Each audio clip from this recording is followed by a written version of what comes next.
Good morning. Good morning. Good morning. This is school. Good morning.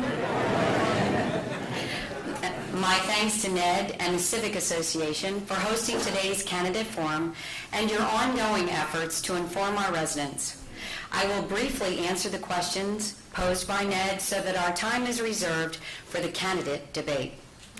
But before I begin, let me offer my heartfelt gratitude to you as you entrust me to serve you as mayor for another 2 years. With your help, it is my privilege to remain dedicated to preserve and protect our Palm Beach paradise. My fellow town council members and I fully endorse the management transition in Town Hall. It will be a seamless change of command led by newly appointed town manager Tom Bradford and his able team. Tom's longevity, historical perspective, and employee relations will keep the ship sailing smoothly on a steady course. But let us collectively offer our support, as many hands will make light the workload. In the past few years, as an integrated elected body, we can celebrate many successes that continue to be dominated by environmental challenges. The state's first BMA, or Beach Management Agreement, was formally signed and adopted. This agreement will significantly improve the permit process, resulting in long-term savings for our coastal program. Following several years of intense planning, analysis, community input, and peer review, an $85 million coastal protection plan was adopted. I believe that the right and fair decision was made to fund this effort by ad valorem taxes. Exorbitant bids from dredge operators for the Midtown project resulted in a 1-year delay and caused a severe budget spike. The equipment has been mobilized and the critically needed renourishment will be completed this spring. Additionally, the Army Corps will place 200,000 cubic yards of inlet dredge sand on the dry beach in the north end, also prior to turtle nesting. And the long-awaited draft EIS completed by the U.S. Army Corps identifies several options for a robust renourishment project in Reach 8. The proposed plans and associated costs will be presented to the Shore Protection Board in February, who in turn will make their recommendation to the Town Council for final approval. Protecting our shoreline remains our #1 priority, but fighting Mother Nature is dependent on adaptive management. A neighborhood lagoon coalition involving 4 municipalities, environmentalists, and tourism and recreational interests has spotlighted the devastating impacts of the proposed massive expansion by the Port of Palm Beach. Vigorous community outreach at both the state and federal level led to a withdrawal of the port's permit by the U.S. Army Corps of Engineers. While the vitality of the state and county economy is critically important, their activities must be balanced carefully, protecting the best interests of the inlet neighborhood. I continue to monitor the federal funding source and emphasize the benefits of simple, regular maintenance dredging by the Army Corps to maintain current channel depths. This issue demands vigilant scrutiny to protect the future welfare and safety of our residents. The reconstruction of the Flagler Memorial Bridge has been an up and down battle. Our community has survived the assault on our daily lives by working together to muster support from our sister city, West Palm Beach County, the Coast Guard, and in Tallahassee from the Secretary of the Florida Department of Transportation and directly from the Governor's office. With each passing month and successful completion of construction foundations, I remain watchful but optimistic for a victorious finish. For more than 100 years, our founding fathers and prior town leaders have embraced the vision of one town for the benefit of the common good. From my personal perspective, it is disappointing and discouraging to observe an escalation of negativity surrounding the election process.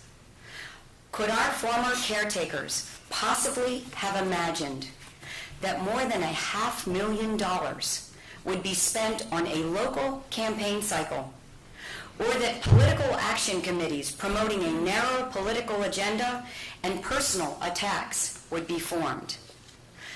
I like to think of our town as an extension of a large family, sharing good times and bad, with the ultimate goal to improve and strengthen its very core. It is time to put the emotional missteps of the past behind us, rebuild trust, and recharge the heart.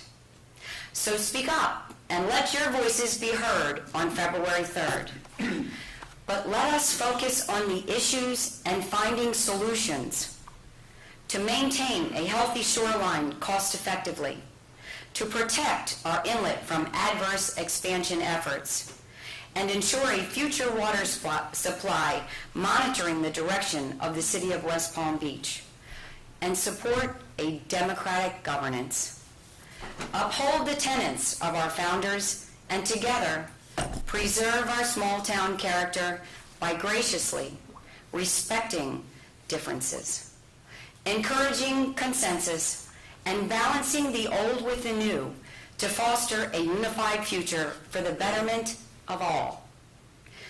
So cast your vote with both your mind and your heart, because first and foremost, we share a deep love for Palm Beach. Thank you all.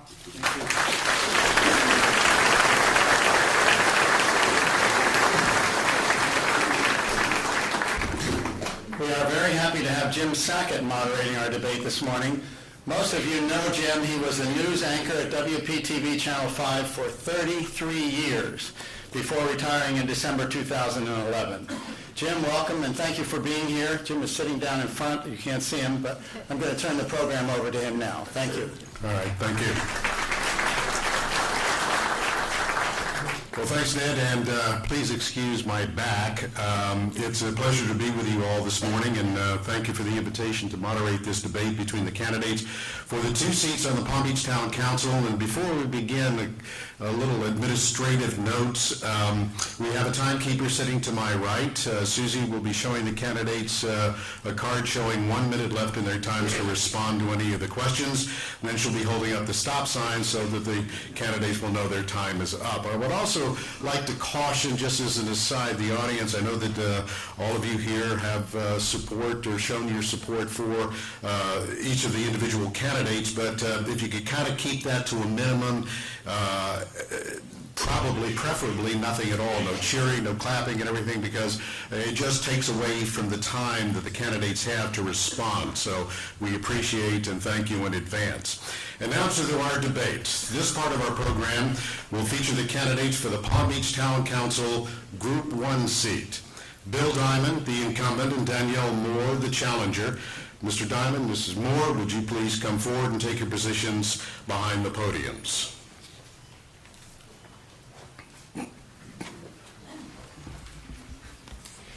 Well, I guess I go first. Is that right, Jim? Well, let me, yes, you will eventually. I'd like to, first of all, welcome you both, and we're going to begin by asking the following questions, and each of you will have up to 3 minutes to respond. The question is, why are you running for this town council office? What are your qualifications?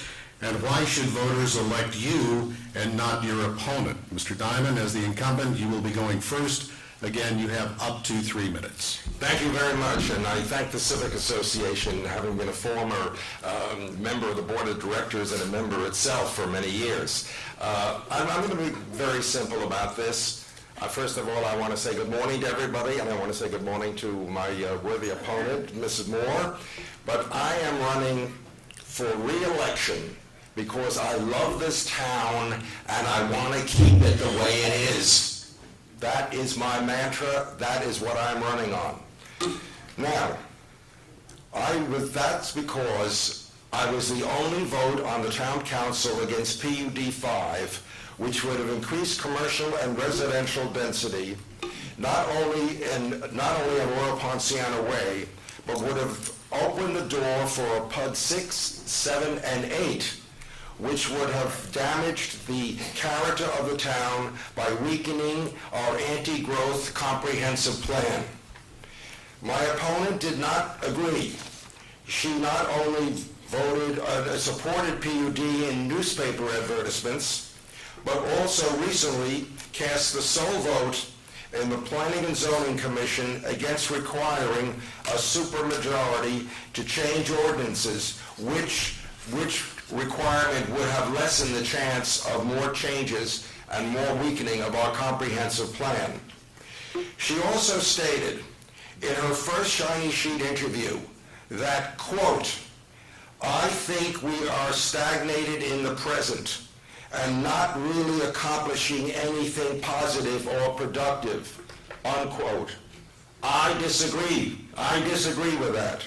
This town is moving forward on many fronts, including the ones mentioned by the mayor just now, the undergrounding of our electrical lines, the putting of 1 million cubic yards of sand on our beaches. These are real accomplishments. Please remember that living in Palm Beach for your entire life does not guarantee that you have the right ideas about the future of this town. I believe I do. Now, again, I do not believe that we are, quote, stagnated in the present. Is the city of Venice stagnated in the present? Is the city of Paris stagnated in the present? I don't believe so. Our great past is our future. Our great past is our future, and I will fight to keep it that way all the time that I am in office. No matter what comes up before us, I will do that. So there we are. What are your qualifications?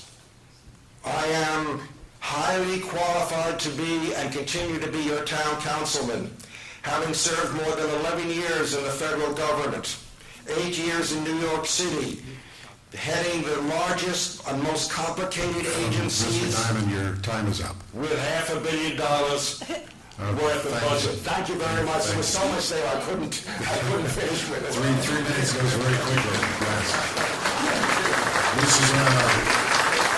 Mrs. Moore, same question. You have up to 3 minutes to respond. Good morning, and thank you all for coming. I want to thank Ned Barnes and Mr. Wright for having me.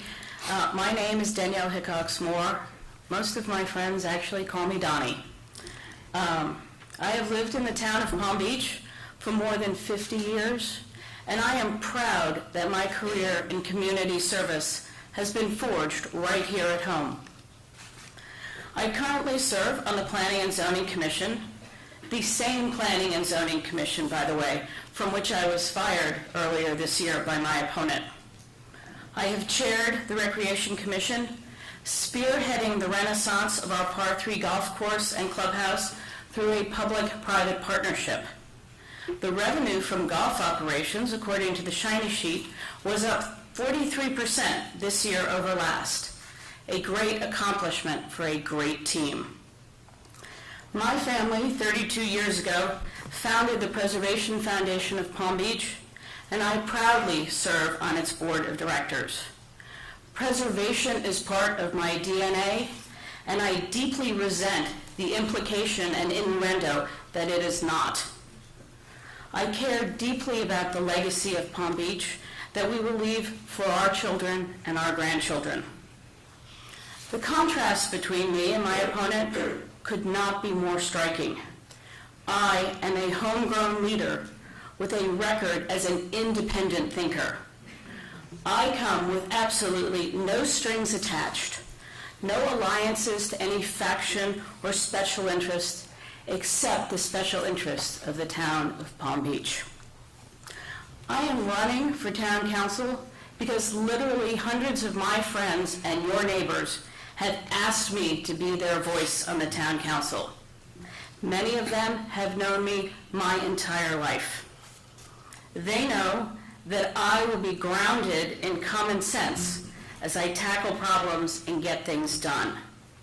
They know I do not have to draw on experiences from a big northern city to fit the pattern of life in our beautiful little town, because I have been here all along, watching it evolve with the introduction of new and needed services, improvements to our lovely neighborhoods, and supporting the locally owned shops and restaurants that keep our town vital and vibrant. In short, I am running because I know firsthand how well Palm Beach has managed change in the past, and I want to make sure we do not fail in that challenge in the future. Thank you.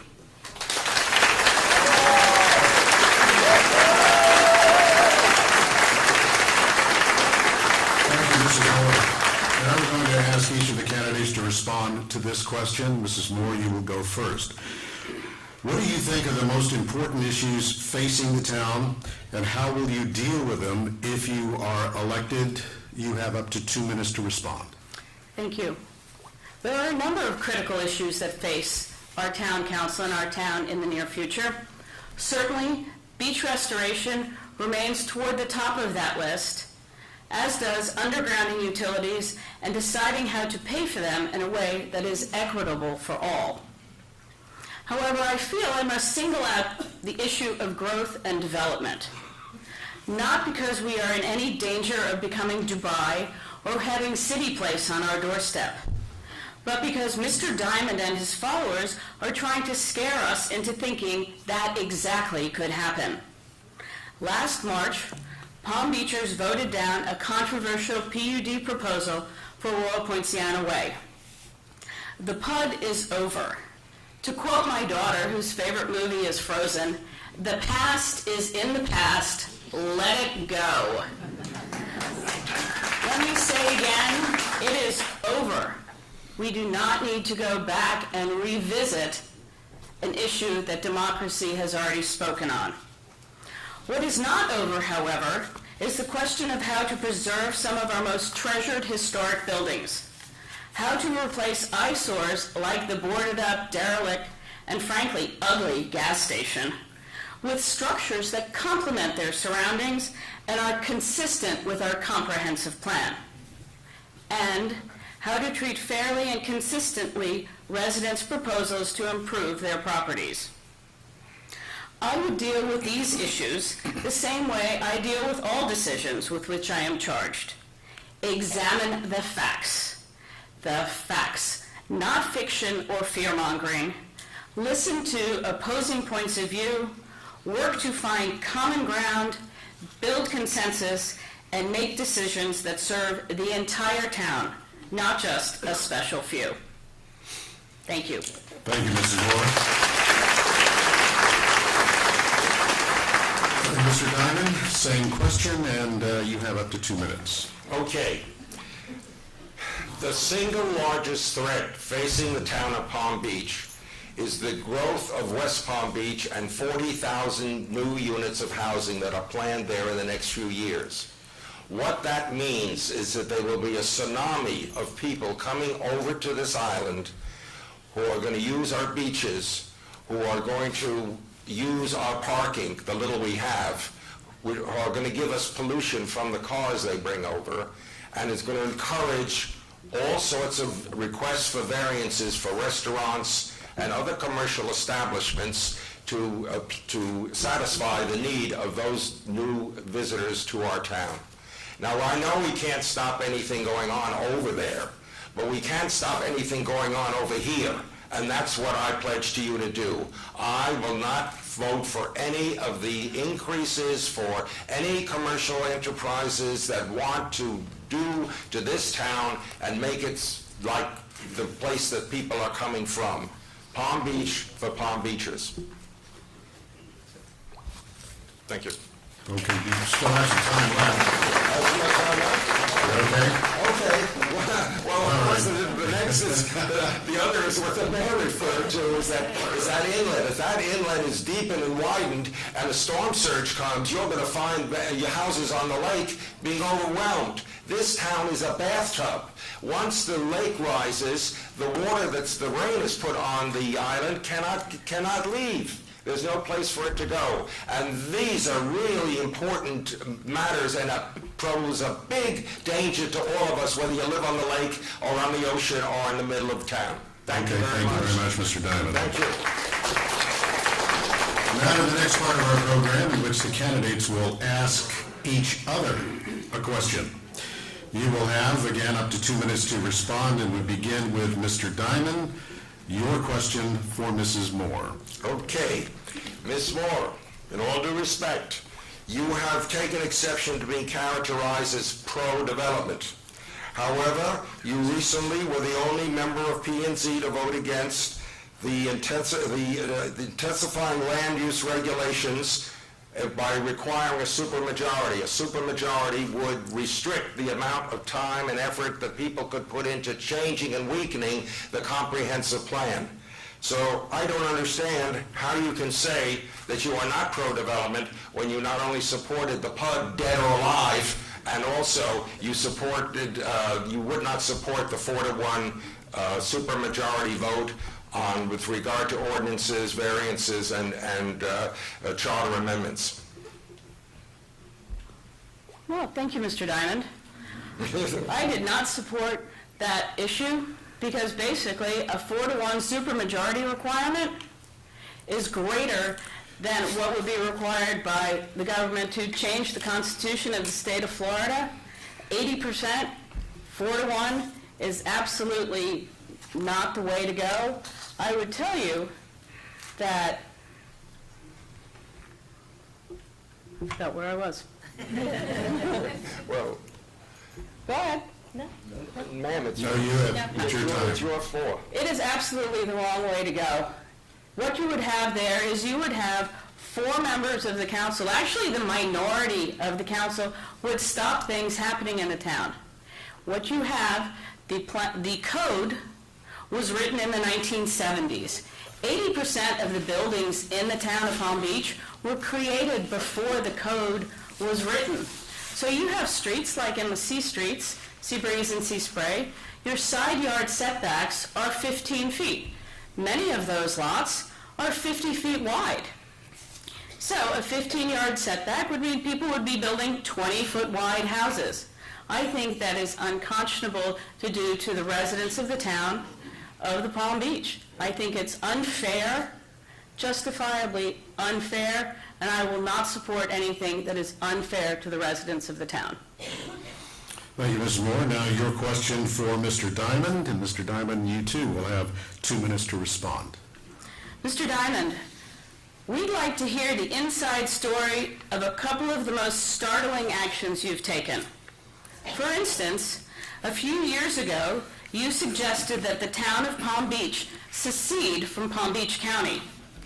The shiny sheet called this grandstanding. Frankly, I call it irresponsible. And more dangerously, with no notice, you led the charge to fire 20 citizen volunteers of town commissions, an attempt to replace them with your cronies. Could you explain to the audience, please, these actions? Well, first of all, I don't have cronies. I only have friends and citizens of the town of Palm Beach. Let's get that straight, number one.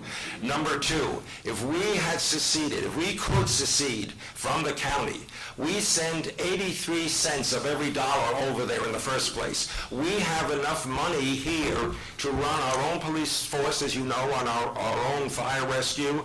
We could do that. We could be independent. However, I said that because I have to emphasize how unfairly this town is being treated by the county of Palm Beach. I know that it's practically impossible because it has to go through a divorce, so to speak, but have to go through the state legislature. We have the money, they have the votes. That's the fundamental problem. But we're going to have to do everything we can to keep as much of the money here and not send it over there.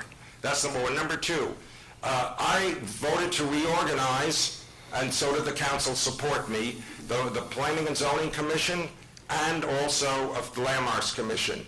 It was the right thing to do. The advice that those organizations had given the council cost the town tens of thousands of dollars in legal fees and other election costs, plus bringing to the fore the most divisive referendum, the most divisive election that this town has seen in modern times. So I'm happy I did that. And by the way, my opponent was placed not only on, she started as an alternate of the old planning and zoning, and now she's now a permanent member, and I voted for her. But that's as far as I go.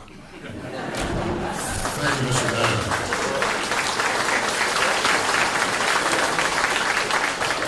Now to move on to the next portion of our debate here, questions from the audience. Now these will be asked in no particular order. I will ask each candidate 2 questions, and you'll have up to 2 minutes for your answers. Or you can use your time to respond to any previously asked question or statement made by either of you. The time is yours. You can use it as you see fit. So, Mrs. Moore, the first audience question is for you, and you have up to 2 minutes to respond. Do you think it is time for traffic calming measures on the island?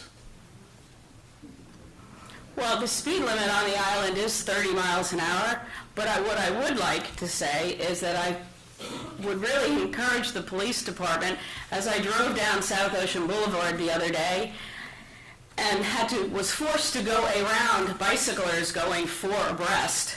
I would really like to encourage the police department to be able to monitor that situation to make it less dangerous both for the drivers and for the bicyclers. Thank you. Thank you, Mrs. Moore. Mr. Diamond, this question is for you. Will any of the candidates support full town parking for tax-paying residents? Full town parking for tax-paying residents. I think they do that in certain places like Southampton. What we have is placard parking, residential parking. We have to live under the Gainesville and the other plans that are required by law. So I think we've got to do everything we can to favor residents to the point that it's legal. And I will support every time, and I have in the past, the people on Clark Avenue, for example, who couldn't get to their own beach because it was being overwhelmed by people coming from West Palm Beach and going right into and usurping the parking spaces and committing all sorts of bad things in front of their eyes. So you've got a defender in me if you want to have as much parking for residents as possible. Thank you, Mr. Diamond. You are still on deck for this next question from the audience.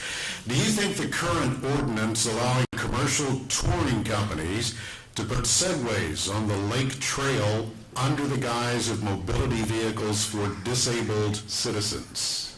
Hell no. No segways, no. We have enough problems on the bike path. We have enough, people going back and forth and trying to use bicycles with, electric motors, which is unfair because they're not supposed to be anything motorized in the town other than vehicles. So I've got a lot of support here on that, and as you see, thank you. Thank you, Mr. Diamond. And Mrs. Moore, the final question from the audience for you, up to 2 minutes to respond. Talking about parking, will we get more parking in town? Well, the age-old question, the strategic planning session from, I believe, about a decade ago, identified the fact that parking on the island, parking issues on the island, are really only 4 months long during the high season, but I believe parking on the island is atrocious. It is something that the Planning and Zoning Commission is looking into. There have been several options proposed. I believe one of the options that I heard Mr. Cooley bring before the Planning and Zoning Commission was to take the Apollo parking lot by eminent domain and build a parking garage there. I believe that would sort of open a whole can of worms to that possible thing. So I certainly hope the Planning and Zoning Commission will continue to work to find solutions for the parking issue. But according to the Garden Club Plan of 1927, parking has always been a problem in the town of Palm Beach. I'd like to just comment on Mr. Diamond's comment about segways. Segways may be the most dangerous form of transportation on the island. They have very little control, and I would actually not like to see them anywhere on our island, certainly not the bike trail where I walk with my children and my dogs. Thank you. All right, thank you for your responses to our audience questions. And now to our closing statements from the candidates for this Group 1 seat. Each of you will have up to 2 minutes for your closing statements. Mrs. Moore, you will go first. Thank you. Mr. Diamond is running on his record, and we should take a very close look at that record. It's not all motherhood and apple pie, as he would have you believe. On so many controversial issues, he has voted one way, only to reverse his vote when he saw which way the wind was blowing or someone whispered in his ear. He has no new ideas, no brave stands, no taking the lead to find innovative solutions, and no real vision for overcoming our problems. Here is the most critical question that voters need to ask themselves before they go to the polls. Which one of us has the local experience to understand our history, the values and aspirations of our residents, and the unique policy challenges ahead of us? Who is the one who will courteously consider opposing points of view and make independent decisions based on what is best for the entire town, not just a select few? This is such an important election. There are so many challenges ahead that we cannot face unprepared. If we try to protect our town with knee-jerk decisions, without thinking things through all the way, we may destroy the character and quality of life that drew us to our beautiful little island. And if we say no to absolutely everything, we may end up with absolutely nothing left to preserve. I want to be part of your strong and independent leadership team on the town council, and that is why today I am asking for your vote, February 3rd. Thank you, Mrs. Moore. Mr. Diamond, your closing statement, please. Right. I'd just like to point out something interesting. I don't believe ever in the history of Palm Beach someone has been able to obtain a settlement from the Florida Department of Transportation for the town in the sum of $350,000 plus the legal fees that we deserve. So in other words, I brought home the bacon, and I think that's something important. I have done it, and I will continue to do it. Now, you know I'm a full-time councilman. You know that I have attended literally thousands of meetings for the last 8 years, for 2 years before I was a councilman. So there isn't anything that I haven't given to this town because I love this town so much. That's essentially what I want to say, and I want to let you know that there is a clear choice in this election. I stand foursquare against further commercial and residential density. If you have me, you won't have any more of that attempts to do that we had in the past. So my opponent has supported, that kind of program, and I do not. And I have to tell you, in summation, I have served 2 presidents of the United States, 2 mayors of the city of New York, with honor and distinction. I have served you in that way for the last 6 years, and if you re-elect me on February 3rd, you're going to have it again. Thank you.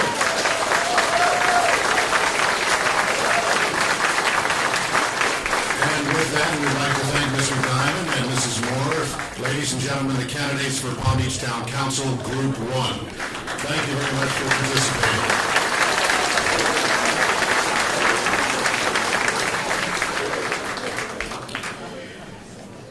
Now we're going to move right ahead to continue our candidates' debate here this morning.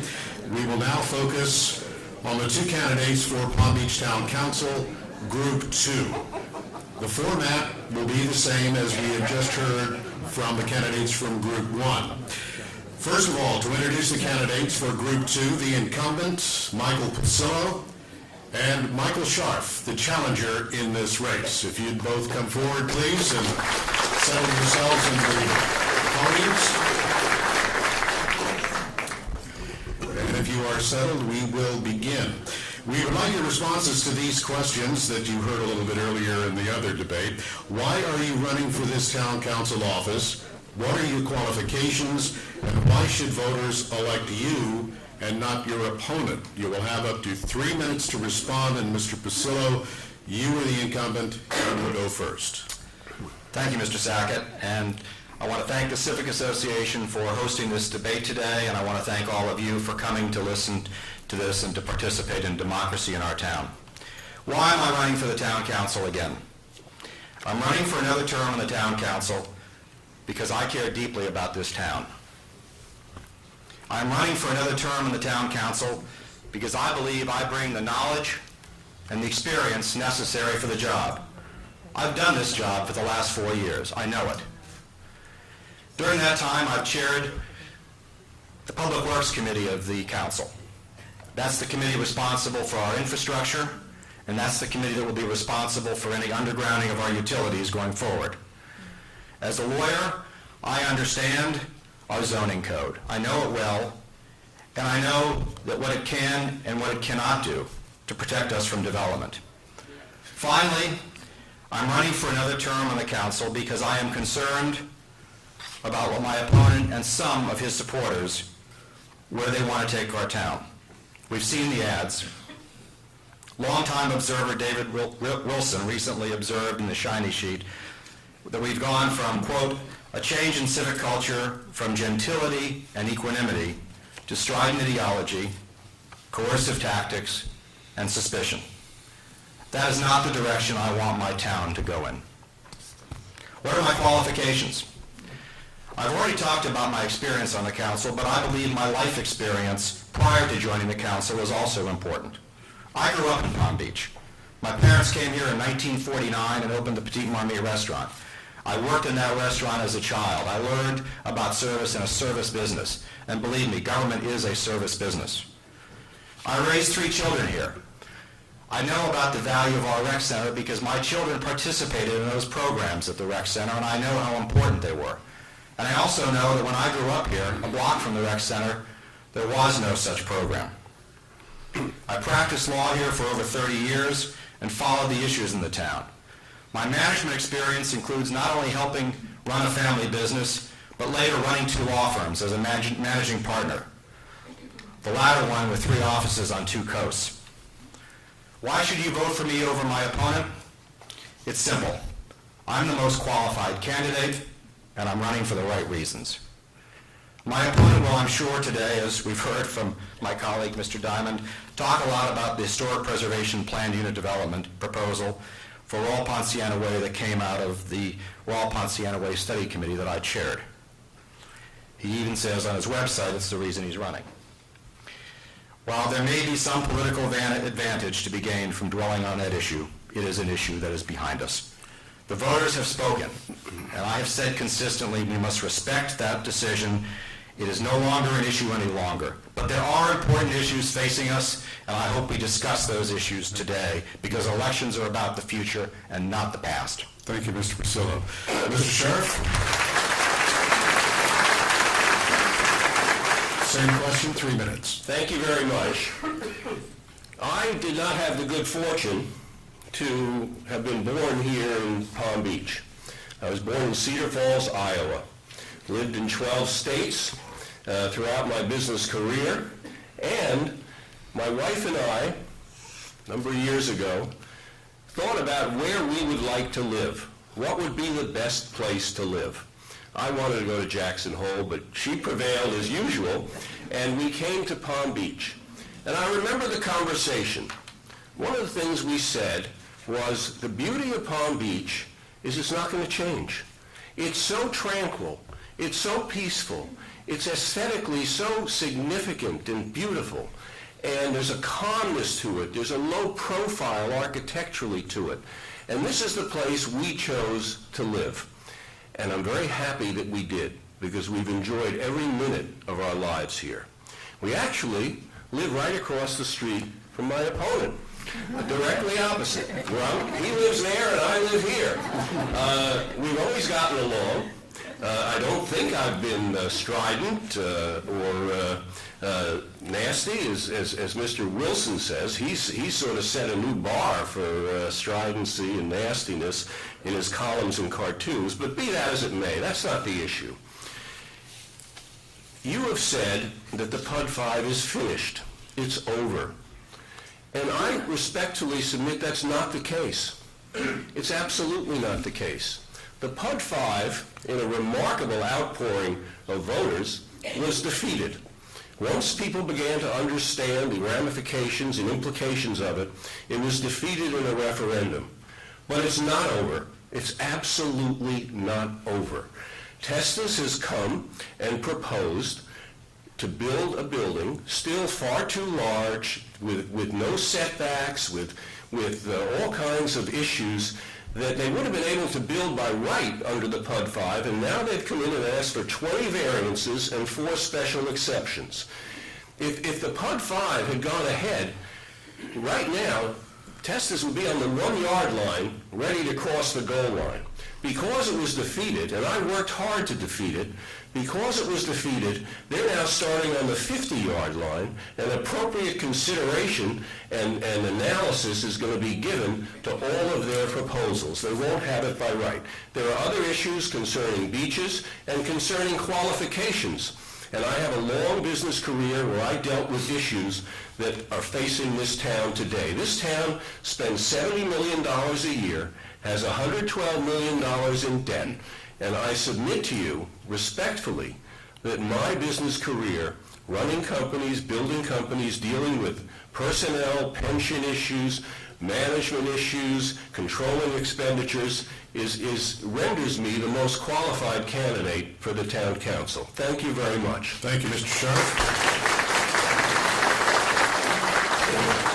And now to the issues question in this debate. You will have up to 2 minutes to respond with your answers. Mr. Scharf, you will go first. The question: what do you see as the most important issues facing the town, and how would you deal with them if you are elected? I believe there are 3 main issues that the town is facing. First one is the pressure, because it is such a beautiful town, the pressure for larger scale commercial development. And I stand firmly against that, and will work hard to ensure that it doesn't change the character of the town. Secondly, very important issue is stewardship. This town, as I just said, spends $70 million. It spends a lot on capital projects on an annual basis. And some of you may be surprised to know that if you look at the companies that are awarded these contracts year in and year out, they're the same. And I believe in order for us to do the same job, achieve the same quality in our infrastructure projects, we can save a lot of money. The Public Works Committee should be charged with broadening the array of qualified contractors and ensuring that as we do projects, we don't pay on a consistent basis a Palm Beach premium. And we also control our employees so we don't have a Stephen Wright redux, where he was on the take from contractors for years, cost the town millions of dollars, and everyone was asleep at the switch. I have the experience to make sure that something like that would never happen again. And that experience redounds to the benefit of the taxpayers of the town of Palm Beach. I hope we get to the beaches. My opponent ran an interesting ad on that, I believe yesterday.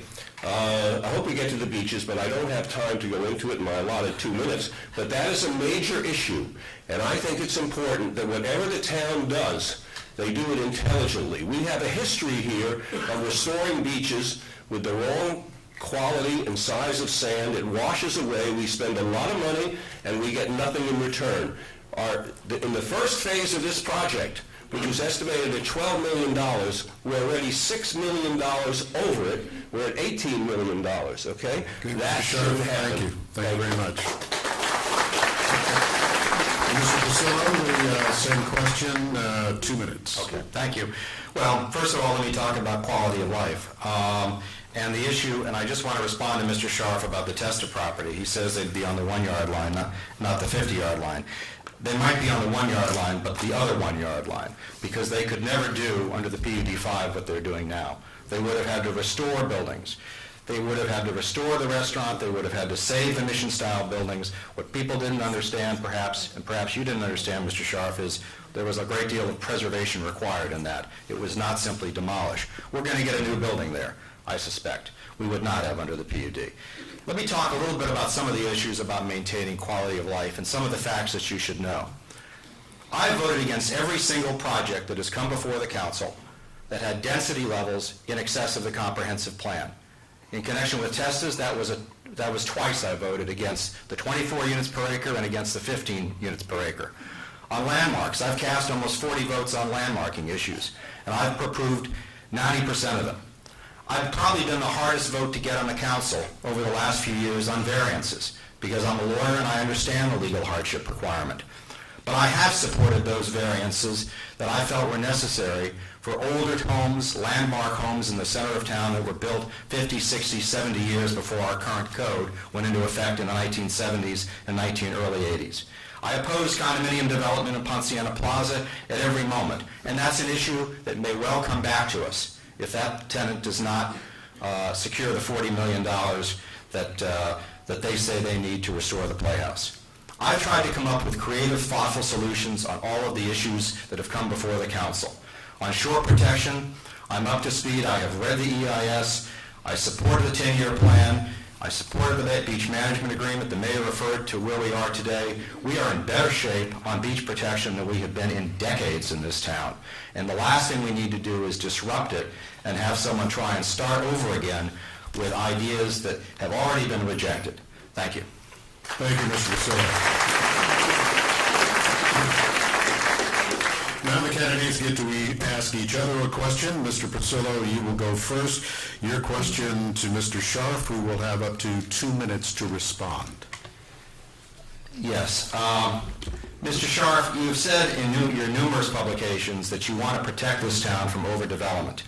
And you say on your website that you oppose any development that would be a lightning rod of discord and division.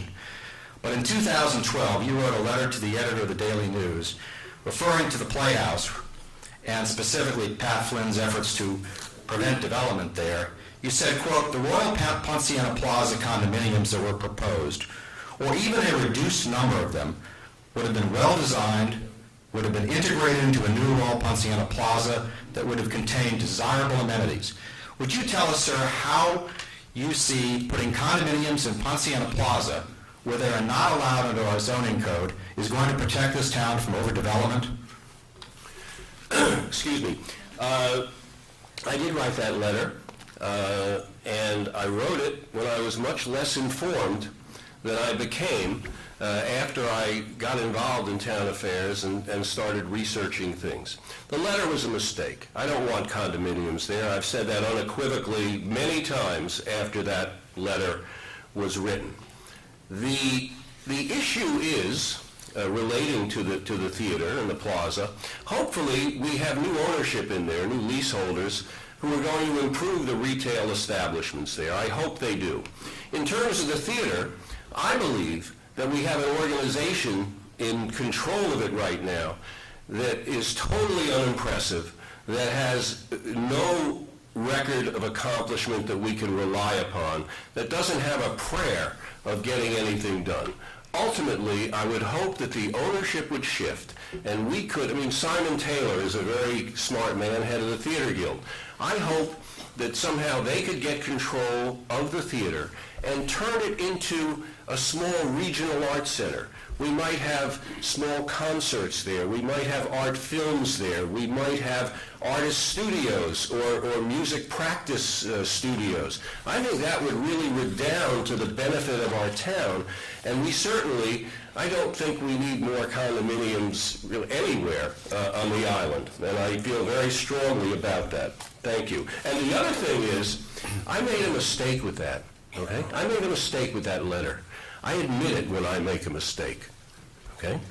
My opponent is still defending the PUD 5, which you all came to realize after much research and information coming to you was a mistake. He should acknowledge that. Thank you.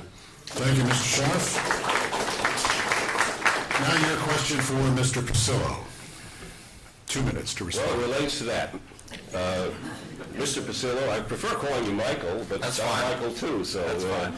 A little over a year and a half ago, a group of 1,000 or so Palm Beach residents brought forward a petition to address critical beach renourishment needs in our town. And you chose not to respond and act as requested. Interestingly, this wasn't an isolated case. About 1 year ago, after the development incentive package known as the PUD 5 was approved by the town council, over 1,000 Palm Beach residents signed a petition asking you to reconsider the initiative. You ignored their concerns, you did not try to reach a compromise or consensus solution, and a special election was held.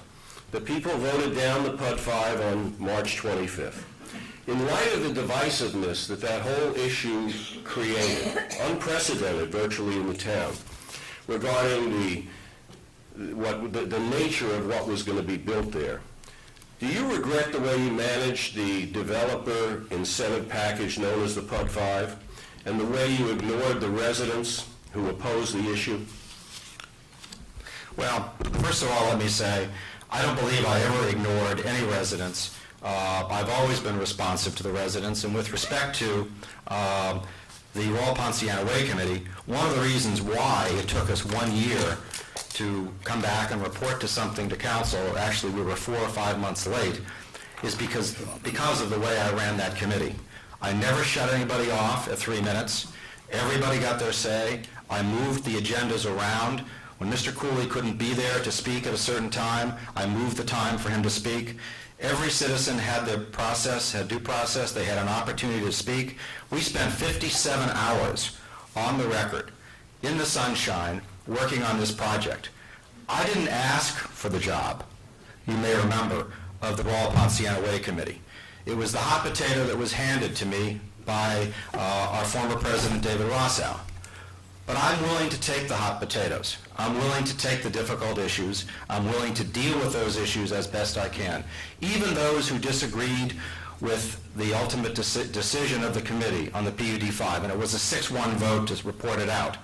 Even those who disagreed with me respected the way we handled that process, respected the way I listened to our citizens, and frankly, it shouldn't have been that difficult. It shouldn't have been that divisive.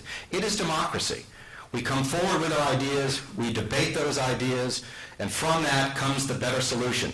And if the better solution that the town wants is not the PUD 5, fine, I respect that. 10, 20 years down the road, we'll look back at this. Maybe they were right, maybe they were wrong. But I respect the democratic process, and that's what took place when I ran that committee. Thank you. Thank you, Mr. Pucillo. Now we're going to again find out what's on the minds of our audience this morning. I will ask each of you 2 questions from those submitted by the audience in no particular order. You will each have 2 minutes to respond, or again, you may respond to any previously asked questions or statement during this debate. The time is yours. The first question is for Mr. Scharf. Palm Beachers cannot vote about West Palm Beach water in elections. Where is the clean water going to come from with overdevelopment? What is the long-term plan for the water supply? Regarding the water supply, I think it's a broader issue than that. Mr. Diamond touched upon it, actually. The tremendous development that's planned in West Palm Beach, the 8 Rybovich buildings, 30 stories high, where the old church was, the Baptist church, that development, we are going to be facing a swath of buildings all facing Palm Beach. Those buildings and the occupants of those buildings are going to put tremendous pressure on water supply, water quality, use of our beaches, quality of our town life here, traffic, congestion. We're going to have to face it. So the water problem is part and parcel of the same thing. The town of West Palm Beach has recently secured additional water sources which they claim would be very helpful as the population expands. I think we have to be vigilant. We have to be involved in Palm Beach. We really need a council-appointed committee to interface on a direct and regular basis with West Palm Beach. We should be attending their meetings. Perhaps we should be giving some funding to some of their organizations, one in particular, that's trying to fight this massive development over there, and have it done according to their existing code, which their town council, or the equivalent of their town council, just blasted through and paid no attention to it. And there is a pending lawsuit, and perhaps we should be supporting them to some degree. But we have to be involved with what's going on there because of the profound effect it will have on our lives here in Palm Beach. Thank you, sir. Mr. Pucillo, this question is for you. And I hope I'm going to read this correctly. Why is the former Testa service station allowed to exist in such bad shape and be used as a parking lot? Well, first of all, part of it is actually a parking lot in the back and has been for a number of years. It clearly should not be there. It clearly should not be in that condition. The town has told them that it should have hedges. I've told them that. And clearly we need to get something done there other than a broken down parking lot. What I was trying to do when I was appointed to the Royal Ponciano Way Committee was try and mix some measure of preservation and construction, but get that gas station gone. And I hope that as we move through the process with Testas, that we will get something done there. Because whether it's the current plan or some other plan, what's there now and what's been there for about 8 or 9 years is really an eyesore. And that's something that the town has to deal with, the town has to get in front of, and we're going to continue to try and do that. But you're right, it should not be in the condition that it's in now, and I hope that we finally, sometime in the next 2 years, get some progress there. I've got 1 minute left, and I want to respond to something Mr. Scharf said about the contractors. As chair of the Public Works Committee, I've probably sat on a dozen or more selection committees. And Mr. Scharf's right, we seem to be using a lot of the same contractors. Burkhardt, who did the Worth Avenue project, Hedrick Brothers, who did the Town Hall project, and we've gone and we've listened to many of the pre-approved contractors do presentations, and we keep coming back to these contractors. And I've spent many, many hours over in the Public Works Department listening to these presentations, and the reason is these are very good contractors who understand our town, who do a good job. Could we find somebody cheaper? Yeah, we probably could, but Worth Avenue is too precious to give it to the cheapest bidder. We can't tear up our streets like we did when we did the Force Main project from Sloan's Curve north through the summer and have streets closed and hope that they reopen again like happened on Bradley Place about 10 years ago, which was before you got to town. Thank you. Thank you, Mr. Pucillo. Mr. Pucillo, you're still up for this question. Was the council's 3-2 decision last spring to oust all members of the Planning and Zoning and Landmark Preservation Commission the right thing to do? Why or why not? It was absolutely not the right thing to do. Let me be clear. I have disagreed with people who have presented positions from the various town commissions in the past. I've respected that disagreement. I think that when you disagree with somebody, that's part of the democratic process. We debate it, we discuss it. But to take 20 people who give their time to this town, who make an effort to try and make this town better, who love this town as much as we do, and to say, we didn't agree with you, so we're going to fire you, I think was outrageous. And I think it was an abuse of power, and I was glad to be one of the 2 votes on that 3-2 vote.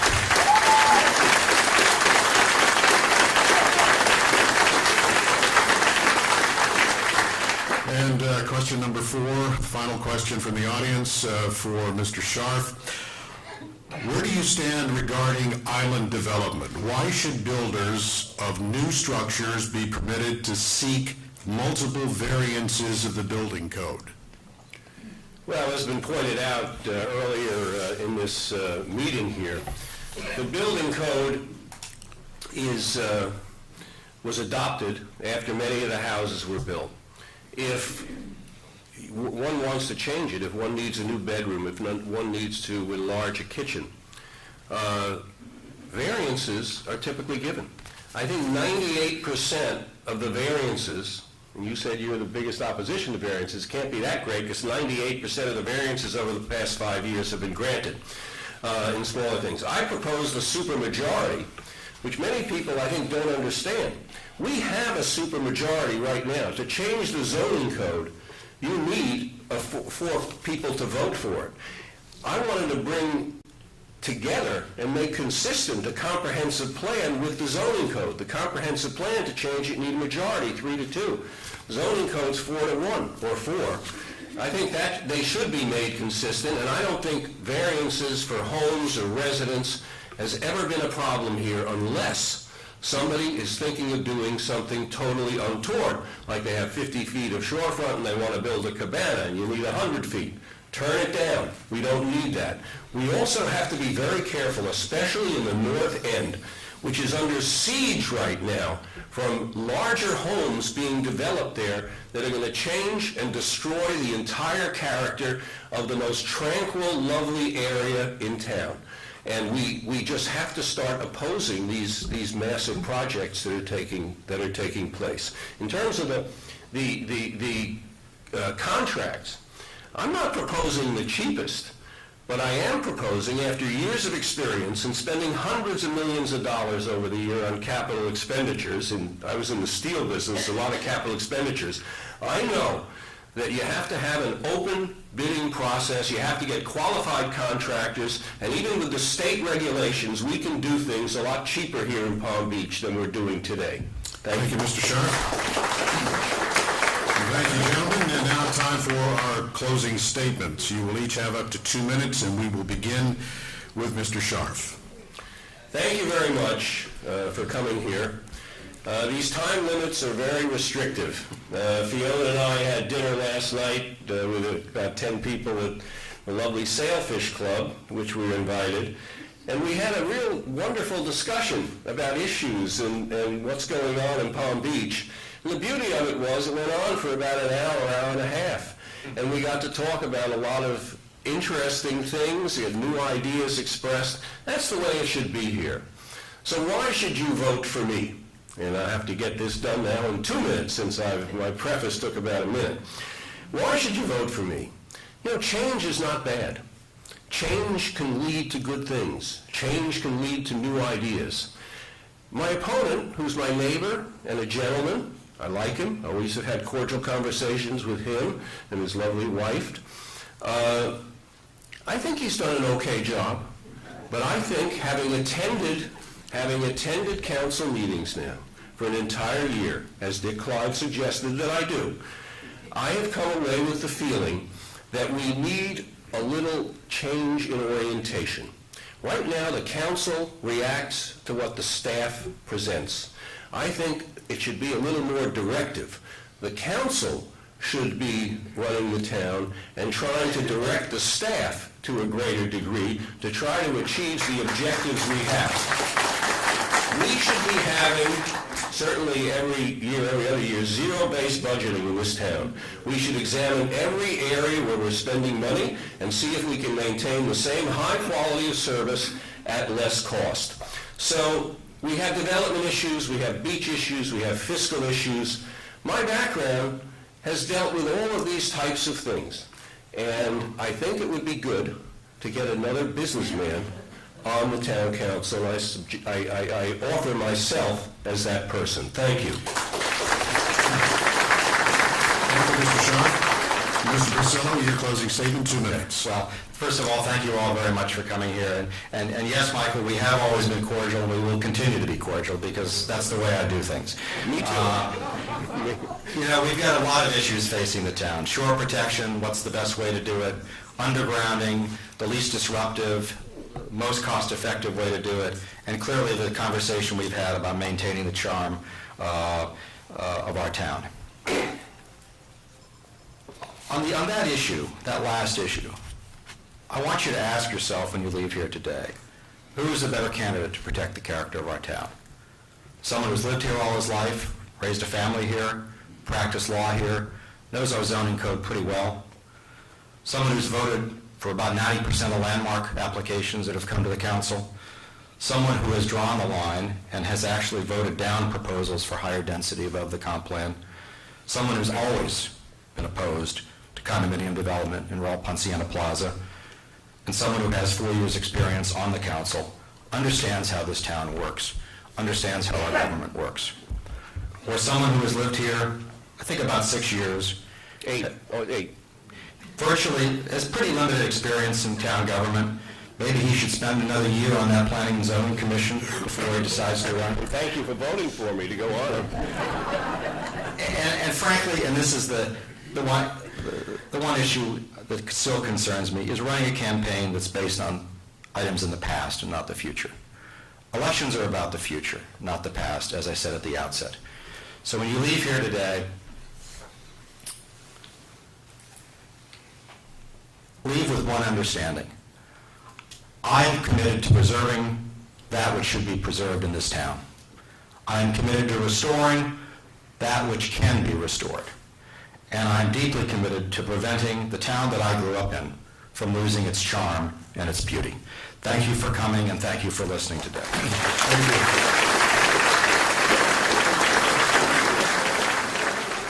Joining us this morning. Maybe I'll ask him because he was on the board at the time.